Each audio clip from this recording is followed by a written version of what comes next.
Hello students, I am Chandni from MBI school. मैं आज आप लोगों को फिजिक्स का एक टॉपिक रेस्ट एंड मोशन पढ़ाऊंगी। तो सबसे पहले हम इसका डिफिनीशन जानते हैं कि रेस्ट क्या होता है और मोशन क्या होता है। वैसे आप जानते हैं कि रेस्ट का मतलब आराम होता है या विराम होता है, और मोशन का मतलब गति होता है। यानी कोई भी वस्तु जब चलता है या गति करता है तो उसको गतिशील वस्तु को गति कहते हैं। आगे चलते हैं। An object is said to be at rest, it does not change its position with respect to its surrounding with time. यानी एक वस्तु आराम में तब तक कहा जाता है जब तक वह समय के साथ अपने आसपास के संबंध में अपनी स्थिति को नहीं बदलता। यानी आप समझ लें कि कोई भी वस्तु हो, जब तक मतलब वो किसी बाह्य बल के द्वारा उसको हम मतलब धक्का नहीं देते हैं, वैसे उसको मतलब छूते नहीं है और बिना छुए अपनी स्थिति को नहीं बदलता है, वो वस्तु एक जगह पे ही रहता है, तो वो विराम कहलाता है। आगे हम जानेंगे मोशन के बारे में। An object is said to be in motion if the position change with respect to its surrounding and time. किसी वस्तु को गति में तब कहा जाता है जब वह समय के साथ अपने आसपास के संबंध में अपनी स्थिति को बदलता रहता है। यानी समय के साथ अपने आसपास में अपनी स्थिति को वस्तु जब बदलता रहेगा, एक जगह से दूसरे जगह जाएगा, दूसरे जगह से तीसरे जगह जाएगा, तो वो मोशन कहलाएगा। अब हम इसके एनालिसिस के बारे में जानते हैं कि इसको हम अच्छे से समझते हैं कि मोशन क्या होता है और रेस्ट क्या होता है। तो सबसे पहले सपोज दैट मानते हैं हम ये एक टेबल है, ठीक, और टेबल पे कोई एक ऑब्जेक्ट रखा हुआ है। तो ये ऑब्जेक्ट क्या करेगा, ये ऑब्जेक्ट अपना फोर्स नीचे के डायरेक्शन में लगाएगा। यानी ऑब्जेक्ट पे फोर्स कितना लगेगा, जितना ऑब्जेक्ट का वेट होगा उतना ही फोर्स नीचे के डायरेक्शन में लगेगा। और आप जानते हैं थर्ड लॉ ऑफ न्यूटन के अनुसार कि जब कोई फोर्स मतलब हर एक फोर्स का उल्टा रिएक्शन होता है। यानी थर्ड लॉ ऑफ न्यूटन के अनुसार हर एक एक्शन का रिएक्शन होता है, और इसे हम क्या कहते हैं, इसे नॉर्मल रिएक्शन कहते हैं, यानी प्रतिक्रियात्मक बल कहते हैं। वेट का फॉर्मूला होता है मास इंटू ग्रेविटी, यानी वजन इजकल टू द्रव्यमान इंटू गुरुत्व।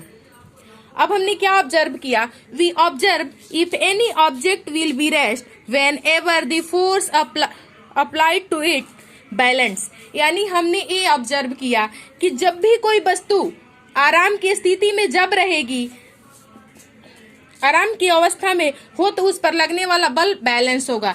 यानी बैलेंस तब होगा जैसे कि हम यहाँ एक ऑब्जेक्ट रखे हुए हैं टेबल पे, तो टेबल का ऑब्जेक्ट नीचे जितना फोर्स लगा रहा है उतना ही टेबल ऑब्जेक्ट पे लगा रहा है। यानी नीचे से जितना फोर्स लग रहा है उतना ही ऊपर से लग रहा है। तो ये फोर्स क्या है, ये फोर्स बैलेंस है, इसलिए ये विराम की स्थिति में है। यदि हम किसी वस्तु को गति में लाना चाहते हैं तो उसके फोर्स को क्या करना पड़ेगा, अनबैलेंस करना पड़ेगा। यानी मानते हैं कि एक स्थिति के दो बच्चों को हम लेते हैं जिसके पास एक ही पावर हो, यानी दोनों एक दूसरे को धक्का देते हैं। तो धक्का देने से क्या होगा कि दोनों एकदम विराम की स्थिति में होंगे, कोई अपने जगह से नहीं हिल सकता, क्योंकि दोनों की जो पावर है, मैन पावर है, वो दोनों की सेम है। लेकिन यही एक हम वीक पर्सन को और एक स्ट्रांग पर्सन को लगाते हो, तो स्ट्रांग पर्सन वाला क्या करेगा, वीक पर्सन वाले को धक्का दे देगा। यानी जब फोर्स अनबैलेंस होगी तो वो गति की अवस्था में यानी मोशन में आ सकता है। अब हम इसको एक और वे से समझते हैं। यानी हमने एक ऑब्जेक्ट लिया है और ऑब्जेक्ट में F1 डायरेक्शन में 30 न्यूटन का बल लग रहा है और F2 डायरेक्शन में 20 न्यूटन का बल लग रहा है। तो नेट फोर्स कितना होगा, इसको हम क्या करेंगे, सबट्रैक्ट कर देंगे, क्योंकि ये एक दूसरे के अपोजिट साइड में लग रहा है। तो net force equal to 10 newton होगा।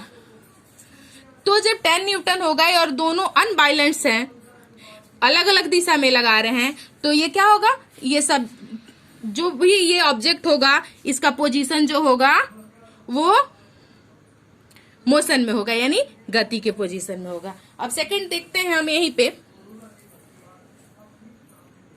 यदि कोई ऑब्जेक्ट्स है, ठीक, और F1 की डायरेक्शन में 30 न्यूटन का बल लग रहा है और F2 की डायरेक्शन में 10 न्यूटन का बल लग रहा है, तो नेट फोर्स होगा 40 न्यूटन, क्योंकि ये जो दोनों फोर्स लग रहे हैं वो सेम डायरेक्शन में लग रहे हैं, यानी एक ही तरफ लगाए जा रहे हैं। तो ये दोनों को हम ऐड कर लिए हैं, तो इसका नेट फोर्स हो जाएगा 40 न्यूटन। और ये भी ऑब्जेक्ट क्या होगी, ये मोशन की पोजीशन में होगी, क्योंकि ये भी फोर्स अनबैलेंस है। थर्ड देखते हैं कि जो भी ऑब्जेक्ट है, ऑब्जेक्ट पे दोनों साइड से बराबर बराबर बल लगाए जा रहे हैं, यानी F1 की तरफ से भी 30 न्यूटन का बल लग रहा है और F2 की तरफ से भी 30 न्यूटन का बल लग रहा है। तो नेट फोर्स कितना हो जाएगा? नेट फोर्स आपका 0 हो जाएगा। जब नेट फोर्स 0 हो जाएगा तो ये क्या हो जाएगा? ये बैलेंस हो जाएगा, ये फोर्स बैलेंस हो जाएगा। जब ये फोर्स बैलेंस होगा तो ये ऑब्जेक्ट रेस्ट के पोजीशन में रहेगा। इसी में एक दो टॉपिक और आते हैं, डिस्टेंस एंड डिस्प्लेसमेंट। तो हम डिस्टेंस और डिस्प्लेसमेंट को भी जानते हैं। सबसे पहले हम डिफिनीशन जानते हैं डिस्टेंस की। The amount of space between two place और थिंग्स, यानी दो प्लेसेस, दो जगहों के बीच की दूरी या दो वस्तुओं के बीच की दूरी, जो भी दूरी का जो माप, दो वस्तुओं के बीच का जो माप होता है उसे हम क्या कहते हैं? दूरी कहते हैं।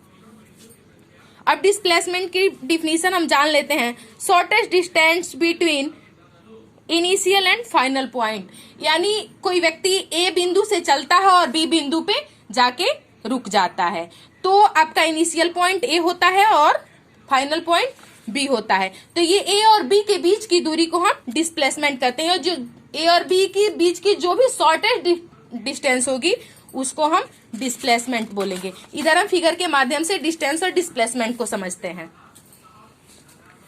यहाँ एक वे है और वे पे दो बिंदु दिए गए हैं, दो पॉइंट निर्धारित किए गए हैं, ए और B. If a person go to A to B then distance equal to 9 metre. यदि कोई व्यक्ति ए से बी तक जाता है तो कितनी दूरी तय करेगा? 9 मीटर। और डिस्प्लेसमेंट यानी विस्थापन कितना होगा? 9 मीटर का। If person goes to point A to B to A, यदि कोई व्यक्ति क्या करता है? ए से बी तक जाता है और बी से जाके फिर पुनः ए को आ जाता है, तो उसका डिस्प्लेसमेंट कितना होगा? 0 होगा, क्योंकि हमको क्या देखना है? Shortest distance between two initial point, यानी दो बिंदुओं के बीच की सबसे छोटी दूरी को देखना है।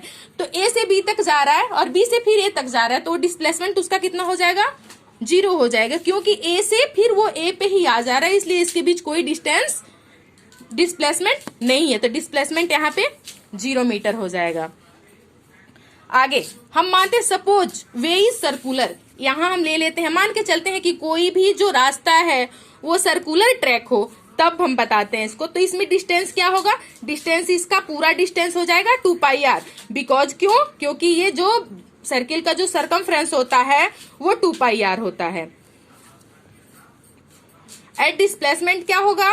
डिस्प्लेसमेंट इसका 0 हो जाएगा, क्योंकि यदि कोई भी व्यक्ति ए से चल के पुनः ए पे आता है तो इसका डिस्प्लेसमेंट कितना हो जाएगा? 0 मीटर हो जाएगा, क्योंकि डिस्प्लेसमेंट आपको पहले बता चुके हैं कि shortest distance between two initial point, यानी ए से ए के बीच की दूरी कितनी हो रही है? 0 मीटर। अब होमवर्क में आपको कुछ हम समझाते हैं जो आप करके हमको सेंड करेंगे ग्रुप में। ये भी एक सर्कुलर वे है, ठीक है, और ये रेडियस है आर।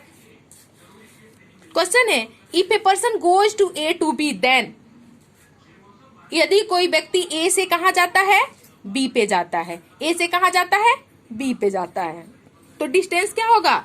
ए से बी पे जाता है तो क्या कर रहा है? हाफ सर्किल को ट्रैक कर रहा है, ये हाफ सर्किल पे चल रहा है, यानी पूरे को ट्रैक नहीं कर रहा है, ये वनली हाफ को कर रहा है। तो पूरे का जो सर्कमफ्रेंस होता है वो 2πr होता है, तो इसका हम हाफ कर देंगे, यानी डिस्टेंस कितना हो जाएगा? 2πr/2 equal to πr। और डिस्प्लेसमेंट क्या हो जाएगा?